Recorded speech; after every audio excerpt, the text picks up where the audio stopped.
ውድ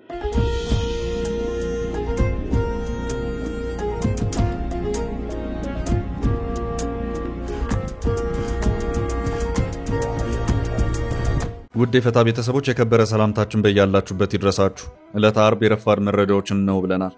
እንደተለመደው መረጃውን በቅድሚያ በማስተዋወቅ እንጀምር። የኤርትራ መንግስት አዲስ ባወጣው መግለጫ ኢትዮጵያ ግጭት ለመፍጠር ሰበቦችን እየፈለገች መሆኑን ጠቅሶ ባለፉት ጥቂት ቀናት ለተባበሩት መንግስታትና ለበርካታ ሀገራት ኤርትራ ሉዓላዊ ግዛቴን ጥሳለች የሚል ስሞታ ማስገባቷን አስታውቋል። መረጃውን ይዘነዋል። ጀነራሉ በወሳኝ ጉዳዮች ከጠቅላይ ሚኒስትር አብይ አህመድ ጋር ቁጭ ብዬ መነጋገር አለብኝ፣ ብዙ መወያየትና መነጋገር ያለብን ጉዳዮች አሉ ሲሉ አስታውቀዋል። ጥንቅራችን በዚሁ ዙሪያ የሚያደርሳችሁ አጥር ያለ መረጃ ይኖራል። በመላ ኢትዮጵያ የሚከሰቱ ግጭቶችንና ተያያዥ መረጃዎችን በየጊዜው የሚያወጣው የኢትዮጵያ ሰላም ታዛቢ አዲስ ባወጣው ሪፖርቱ ባለፉት 15 ቀናት በኢትዮጵያ ውስጥ 38 ፖለቲካዊ ግጭቶች መከሰታቸውን ገልጿል። በጋምቤላ ክልል በኢትዮ ደቡብ ሱዳን ድንበር ውጊያ መከፈቱን በሪፖርቱ ተመላክቷል። ዝርዝር መረጃውን እናደርሳለን። ኢትዮጵያን በትግራይ ክልል በኩል ከኤርትራ ጋር በሚያዋስነው ድንበር ግራና ቀኝ የሚኖሩት የሁለቱ ሀገራት ዜጎች የህዝብ ለህዝብ የተባለ ግንኙነት ከሰሞኑ መጀመራቸውን ተከትሎ አስተያየቶች አሁንም እየተሰጡ ቀጥለዋል። የኤርትራን መንግስት በጽኑ በመተቸት የሚታወቀው ማርቲን ፕላውት ባለፈው ሳምንት ስለታየው ስለዚህ የህዝብ ለህዝብ ትዕይንት ለየት ያለ አስተያየት አስፍሯል። በርካቶች አሁንም ስለ ክስተቱ እየተናገሩ ነው። መረጃችን ሰፋ አድርጎ ይዞታል። ከጅቡቲ ወደብ ተነስታ የብስ ጉዞ ከጀመረች ከሁለት ወር በላይ ያስቆጠረችው ጣናነሽ 2 ጀልባ ከአንድ ወር በኋላ ባህር ዳር ከተማ ትደርሳለች ተብሎ እንደሚጠበቅ የኢትዮጵያ የባህር ትራንስፖርትና ሎጂስቲክስ ገለጸ።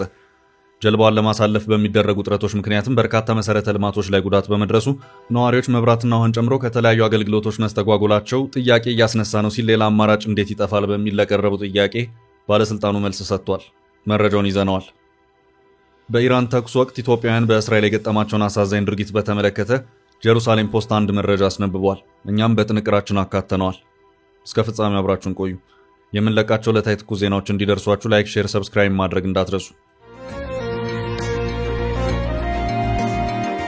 ለወረራ ተዘጋጅተዋል። ኤርትራ የኤርትራ መንግስት አዲስ ባወጣው መግለጫ ኢትዮጵያ ግጭት ለመፍጠር ሰበቦችን እየፈለገች መሆኑን ጠቅሶ ባለፉት ጥቂት ቀናት ለተባበሩት መንግስታትና ለበርካታ ሀገራት ኤርትራ ሉዓላዊ ግዛቴን ጥሳለች የሚል ስሞታ ማስገባቷን አስታውቋል። የኤርትራ የማስታወቂያ ሚኒስትር አቶ የማነ ገብረመስቀል በይፋዊ ኤክስ ገጻቸው ላይ ያጋሩት ይኸው መግለጫ ባለፉት ጥቂት ቀናት ውስጥ የኢትዮጵያ መንግስት ኤርትራ በኢትዮጵያ ሉዓላዊ ግዛትና አንድነት ላይ ጥሰት እየፈጸመች ነው በማለት ክስ ለመመስረት ለተባበሩት መንግስታት ድርጅት UNAG እና ለበርካታ የሀገርና የመንግስት መሪዎች ደብዳቤ በመላክ ጨምሮ ዲፕሎማሲያዊ ዘመቻዎቹን አጠናክረዋል ሲል ኢትዮጵያን ከሷል። ሲቀጥልም ይህ ጅራፍ ራሱ ገርፎ ራሱ ይጮሃል የሚል ዲፕሎማሲያዊ ዘመቻ እንደሆነ አስረድቷል። የኢትዮጵያ ገዢው ፓርቲ ባለፉት 2 ዓመታት የኤርትራ ወደቦችን በውዴታም ሆነ በግዴታ ለመውሰድ ቅስቀሳ ሲያደርግ መቆየቱን ያወሳው መግለጫው ጨምሮም ከቃላትም ባለፈ የኢትዮጵያ መንግስት የጦር መሳሪያ ሲገዛ ቆይቷል በሚል ክስ አቅርቧል። እውነታው ግን የኢትዮጵያ መንግስት በግዴለሽነት ላለፉት 2 ዓመታት ባልተጣራ መግለጫዎች እንዲሁም ቀስቃሽ ሰበር ትንኮሳዎች በራሱ አነጋገር የኤርትራ ወደቦችን ከተቻለ በህጋዊና አስፈላጊ ከሆነም በወታደራዊ ኃይል ለማግኘት ሲያደርግ ቆይቷል ሲል ነው መግለጫው አጽንኦት የሰጠው። የኢትዮጵያ መንግስት ከቃላት ትንኮሳ ባለፈ የጦር መሳሪያ ግዢና እልፍ አላፍ ሀገርን የማፍረስ ተግባራትን በመስራት ላይ ይገኛል ብለዋል። እነዚህን ቀስቃሽ ድርጊቶች በትዕግስት ማሳለፉን ገልጾም ኤርትራ በአልጀርስ በተላለፈው የድንበር ኮሚሽን ውሳኔ መሰረት በግዛቷ ውስጥ እንዳለችና ምንም የወረረችው የኢትዮጵያ መሬት እንደሌለ አስረድቷል። የኤርትራው ማስታወቂያ ሚኒስትር የማነ ገብረመስቀል እንዲሁም እርሳቸው የሚመሩት ሚኒስቴር ኦፍ ኢንፎርሜሽን ኦፍ ኤርትራ በትግርኛና እንግሊዝኛ ቋንቋዎች የሰጡት መግለጫዎች ኢትዮጵያ ጎረቤቷ ሉዓላዊ መሬትና ባህር በር ለመውሰድ የምታደርገው ህገወጥ ጥረት ምኞት ነው ብለዋል። ምንም እንኳን እነዚህ ቀስቃሽ ድርጊቶች የኤርትራ ሉዓላዊነትና የግዛት አንድነት እንዲሁም ክልላዊ መረጋጋትን አደጋ ላይ የሚጥሉ ቢሆንም ኤርትራ ከፍተኛ ገደብ ማድረግን መርጣለች ሲልም አክሏል። የኢትዮጵያ መንግስት የኤርትራ ሉዓላዊነትና የግዛት አንድነት በመጣስ ውንጀላ ላይ ይገኛል ሲል የኤርትራ አስተዳደር አመልክቷል። ኢትዮጵያና ኤርትራ ለ20 ዓመታት የዘለቀ መፋጠጥና መቃቃርን አስወግደው ግንኙነታቸውን እንደገና ማደሳቸውና ዳግም ወደ መፋጠጡ መመለሳቸው ይታወቃል። ይህም ሆኖ ኢትዮጵያን በትግራይ ክልል በኩል ከኤርትራ ጋር በሚያዋስነው ድንበር ግራና ቀኝ የሚኖሩት የሁለቱ ሀገራት ዜጎች የህዝብ ለህዝብ የተባለ ግንኙነት መጀመራቸው ተዘግቧል።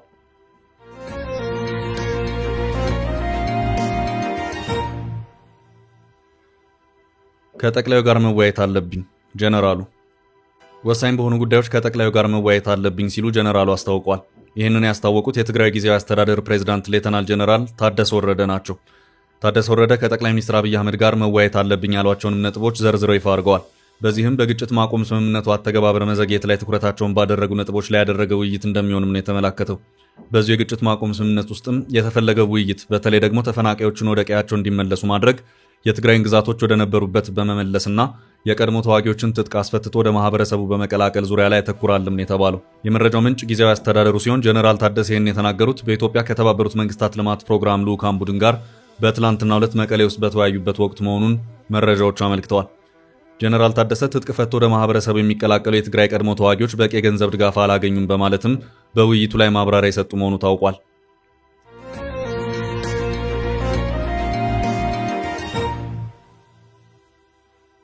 በቀጣይ ርዕስ የድንበሩ ውጊያ። በመላ ኢትዮጵያ የሚከሰቱ ግጭቶችንና ተያያዥ መረጃዎችን በየጊዜው የሚያወጣው የኢትዮጵያ ሰላም ታዛቢ አዲስ ባወጣው ሪፖርቱ ባለፉት 15 ቀናት በኢትዮጵያ ውስጥ 38 ፖለቲካዊ ግጭቶች መከሰታቸውን ገልጿል። ባለፉት 2 ሳምንታት በተከሰቱት ፖለቲካዊ ግጭቶች ሕይወታቸው ያለፈው ሰዎች 89 መሆናቸውን የጠቀሰው ሪፖርቱ ይህ ቀደም ካለው 2 ሳምንት ጋር ሲነጻጸር በ59% እንደቀነሰ ገልጿል። በጋምቤላ ክልል በኢትዮ ደቡብ ሱዳን ድንበር ውጊያ መከፈቱን በሪፖርቱ ተመላክቷል። የኢትዮጵያ ፒስ ኦብዘርቫቶሪ ኢፒኦ በዚሁ መግለጫው በጋምቤላ ክልል ባለፉት 2 ሳምንታት በድንበር ተሻጋሪ ወታደራዊ ግጭቶችና በውስጥ ጥቃቶች እየታመሰ መሆኑን አመልክቷል። በክልሉ በኢትዮጵያ መከላከያ ሰራዊትና በደቡብ ሱዳን ህዝባዊ መከላከያ ሰራዊት መካከል በተቀሰቀሰ ግጭት የሰው ሕይወት ጠፍቷል፣ በርካቶችም ተፈናቅለዋል ብሏል። ግጭቱ የተቀሰቀሰው ከኢትዮጵያ ወደ ደቡብ ሱዳን ስትጓዝ የነበረች ጀልባ በደቡብ ሱዳን ህዝባዊ መከላከያ ወታደሮች ተኩስ ከተከፈተባት በኋላ መሆኑ ተጠቁሟል። ይህን ተከትሎ በሁለቱ ሀገራት ኃይሎች መካከል የከባድ መሳሪያ ተኩስ ልውውጥ የተደረገ ሲሆን ይህም በድንበር አካባቢ በሚኖሩ ሲቪሎች ላይ ከፍተኛ መፈናቀል ማስከተሉን ሪፖርቱ አክሏል። ከሰኔ 5 አንስቶ ባሉት 2 ሳምንታት ውስጥ በኢታንግ ልዩ ወረዳና በአኝዋክ ዞን ቢያንስ 3 የተለያዩ ጥቃቶች በሰላማዊ ሰዎች ላይና በፖሊስ ጣቢያ ላይ መፈጸሙን መግለጫው አክሏል። በኢታንግ ልዩ ወረዳና በአግኖዋክ ዞን 8 ሰዎች ሕይወታቸው ማለፉን ሪፖርቱ ጠቅሷል። የድንበሩ ውጥረት በደቡብ ሱዳን ካለው የውስጥ የፖለቲካ አለመረጋጋት ጋር በቀጥታ የተያያዘ መሆኑ የተገለጸ ሲሆን በፕሬዝዳንት ሳልቫኪርና በምክትላቸው ሪክ ማቻር ኃይሎች መካከል ያለው ግጭት ወደ ኢትዮጵያ ግዛት በመዛመት ላይ መሆኑ ተመላክቷል። ነጩ ጦር በመባል የሚታወቀውን ሚሊሻ ጨምሮ የተለያዩ ታጣቂ ቡድኖች በድንበር አካባቢ በመንቀሳቀስ ላይ መሆናቸው ተመላክቷል።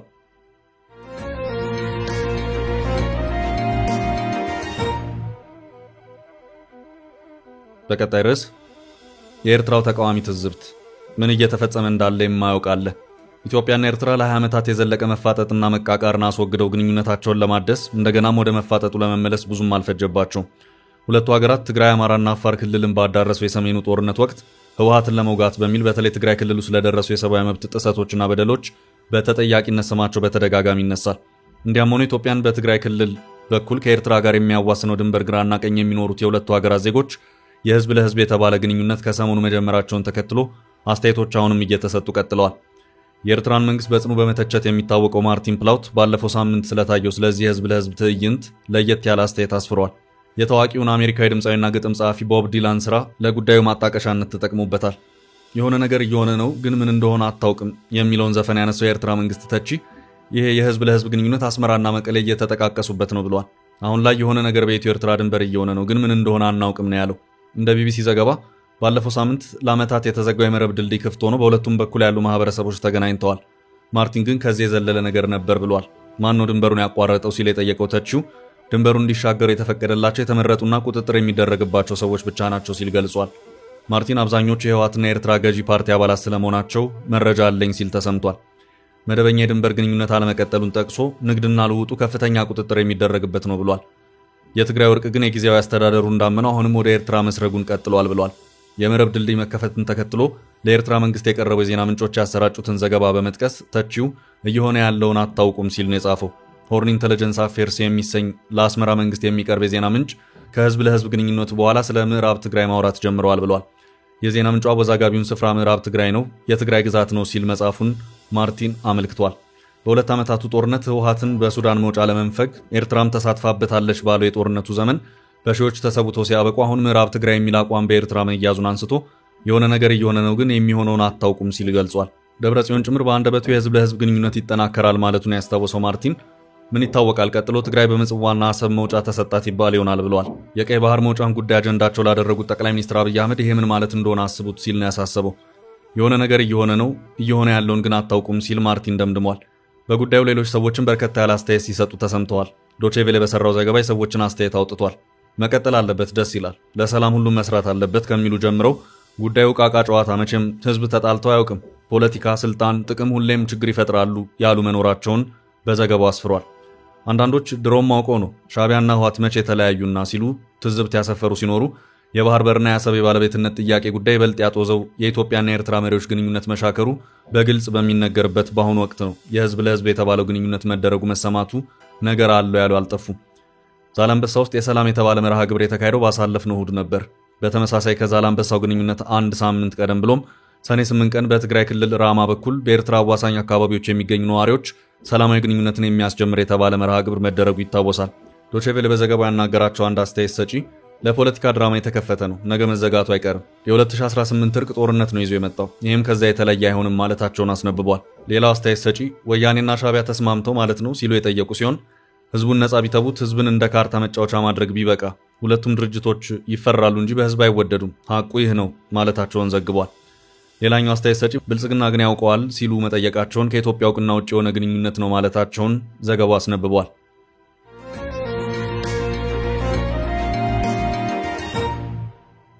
በቀጣይ መረጃ ጥያቄ ያስነሳው የጣናነሽ 2 ጉዞ ከአንድ ወር በኋላ ባህር ዳር ትደርሳለች። ከጅቡቲ ወደብ ተነስታ የየብስ ጉዞ ከጀመረች ከ2 ወር በላይ ያስቆጠረችው ጣናነሽ 2 ጀልባ ከአንድ ወር በኋላ ባህር ዳር ከተማ ትደርሳለች ተብሎ እንደሚጠበቅ የኢትዮጵያ የባህር ትራንስፖርትና ሎጂስቲክስ ገለጸ። በተቋሚ ኮሚኒኬሽን ዳይሬክተር የሆኑት አቶ ደምሰው በንቲ እንደገለጹት ጀልባዋ ከጅቡቲ ወደብ የተነሳችው መጋቢት 30 2017 ዓ.ም ሲሆን ሰኔ 13 2017 ዓ.ም አዲስ አበባ ከተማ ደርሳለች። ለሀገር ውስጥ የውሃ ትራንስፖርት እንድታገለግል የተሰራችው ጣናነሽ 2 እና ሌላ መለስተኛ ቃጫኝ ጀልባ ከቻይና ተነስቶ ጅቡቲ ዶራሌ ወደብ መድረሳቸው የተገለጸው ባለፈው ዓመት መጋቢት 23 ነበር።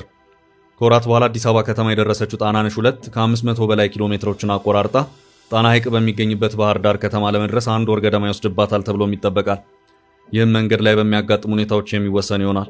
ጣናነሽ 2 ጀልባ 150 ሜትሪክ ቶን ክብደትና 38 ሜትር ርዝመት ያላት ሲሆን 188 ሰዎችን የመያዝ አቅም እንዳላት ተገልጿል። ጀልባዋ ጣና ሐይቅ ከደረሰች በኋላም በኢትዮጵያ በስፋቱ ትልቅ በሆነው ጣና ሐይቅ ላይ ለጎብኚዎችና ለነዋሪዎች የትራንስፖርት አገልግሎት ትሰጣለች ተብሎ ይጠበቃል። በኢትዮጵያ የመጀመሪያዋ ትልቅና ዘመናዊ ጀልባ እንደሆነች የተነገረው ጣናነሽ 2 በደረሰችባቸው ከተሞች አቀባበል ሲደረግላት የሚያሳዩ ተንቀሳቃሽ ምስሎች ተጋርተዋል። ሆኖም የኤሊ ጉዞዋ አልጋ ባልጋ አይደለም። በአውራ ጎዳናዎች ላይ በተዘረጉ ኤሌክትሪክ መስመሮች፣ በጠባብ ማዞሪያዎች እንዲሁም በድልድዮች ስትፈተን ታይታለች። ሆኖም ጀልባዋ በየብስ ጉዞ ላይ ረጅም ጊዜ ማሳለፏን በበርካቶች ዘንድ ጥያቄዎችን አስነስቷል። በዚህ ዘመን እንዴት ሌላ አማራጭ አይኖርም? እንዴት የጀልባ መገጣጠሚያ ተቋም አይኖርም? ሲሉም የተቸዋሉ። ጀልባዋን ለማሳለፍ በሚደረጉ ጥረቶች ምክንያትም በርካታ መሰረተ ልማቶች ላይ ጉዳት በመድረሱ ነዋሪዎች መብራትና ውሃን ጨምሮ ከተለያዩ አገልግሎቶች መስተጓጎላቸውን ሲገልጹም ነበር። የባህር በር የሌላቸው ሀገራት በሀገር ውስጥ ለውሃ ትራንስፖርት የሚያገለግሉና በኮንቴነር ውስጥ ሆነው መጓጓዝ የማይችሉ ትልልቅ ጀልባዎችን በከባድ ተሽከርካሪዎች አሊያም በባቡር ያጓጉዛሉ። ባለፈው ዓመትም ምስራቅ አፍሪካዊቷ ሀገር ኡጋንዳ ኬንያ ሞምባሳ ወደብ የደረሰውን አነስተኛ መርከብ በከባድ ተሽከርካሪ ያጓጓዘች ሲሆን ኡጋንዳ ድንበር ለመድረስ በወሰደባት ጊዜ ትችቶችን አስተናግዳ ነበር። አቶ ደምሰው ጀልባዋ ግዙፍ ከመሆኗ ጋር ተያይዞ ጉዞን በጥንቃቄ ማድረግ ስለሚያስፈልግ እንዲሁም በየቦታው በድልድዮች ምክንያት በሚገጥማት እንቅፋት ተቀያሪ መንገዶችን ለማመቻቸት መንገድ ለመጥረግና ኤሌክትሪክ መስመሮችን ለማንሳት በሚደረገው ሂደት ምክንያት ጉዞዋ መጓተቱን ገልጸዋል። በአፋር ክልል የነበራት ጉዞ ሜዳማ በሆነው መልክዓ ምድር ምክንያት ጥሩ እንደነበር የጠቀሱት ዳይሬክተሩ ሆኖም ጥንቃቄ ስለሚያስፈልግ በቀን ውስጥ በጣም ውስን ርቀት ስትጓዝ ነበር ብለዋል። እንደ ዳይሬክተሩ ከሆነ ጣናነሽ 2ን በሌላ የትራንስፖርት አማራጭ ለማጓጓዝም ሆነ ሀገር ውስጥ ለመገጣጠም የሚያስችሉ አማራጮች የሉም። የጀልባ መገጣጠሚያ ፋብሪካም ሆነ ማዕከል የለም። በጀልባ ግንባታ ላይ የተሰማሩ ብቁ ባለሙያዎችም የሉም ያሉት አቶ ደምሰው ለረጅም ጊዜ ሰፊ ጥናት ከተደረገ በኋላ በከባድ ተሽከርካሪዎች ተጭና እንድትጓጓዝ መወሰኑን አስረድተዋል። ይህ ብቻም ሳይሆን ጀልባዋ ዘመናዊ መሆኗም ነገሩን ውስብስብ እንዳደረገው ገልጸዋል። የኤሌክትሪክ ስርዓቷና የውሃ መስመር አሰራሯ በጣም ውስብስብ ስለሆነ የብዙ አካላትን ጥምረት የሚፈልግ በመሆኑ ሌሎች አማራጮችን መጠቀም አልቻልንም ብለዋል። የጣናነሽ 2 ጉዞ በከፍተኛ ሀገሪቱ አመራሮች በሚመራ ኮሚቴ ክትትል የሚደረግለት ሲሆን ደህንነቷን ለመጠበቅም በጸጥታ ኃይሎች ትታጀባለች። የፌዴራል ፖሊስና የመከላከያ አባላትን ጨምሮ የጸጥታ ኃይሎች፣ የትራፊክ ፖሊሶችና የኤሌክትሪክ ባለሙያዎች ከእርሷ እየቀደሙ በጉዞዋ ላይ ሊያጋጥሙ የሚችሉ እንቅፋቶችን ያስወግዳሉ።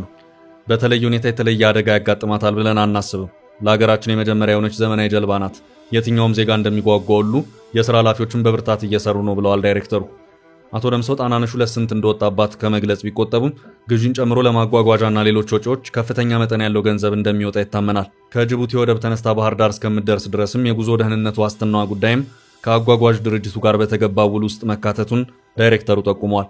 ጣናነሽ 2 በጣና ሐይቅ ላይ ለጎብኚዎች፣ በደሴቶች ለሚኖሩ የአካባቢው ነዋሪዎች ምቹ የባህር ትራንስፖርት አገልግሎት በመስጠት በቱሪዝሙ ላይ ከፍተኛ አስተዋጽኦ ታደርጋለች ተብሎ ይታመናል።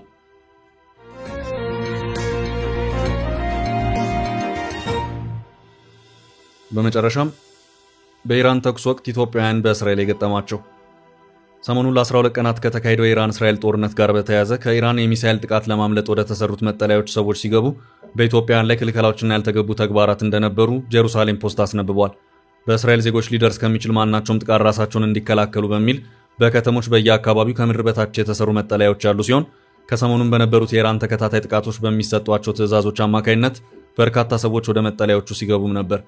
ሆኖም ጄሩሳሌም ፖስት ባስነበበው አንድ መረጃው አክራሪ የሚባለው አንዳንድ አይሁዳውያን ኢትዮጵያውያንን እንዳይጠለሉ ክልከላ ማድረጋቸውን አመልክቷል።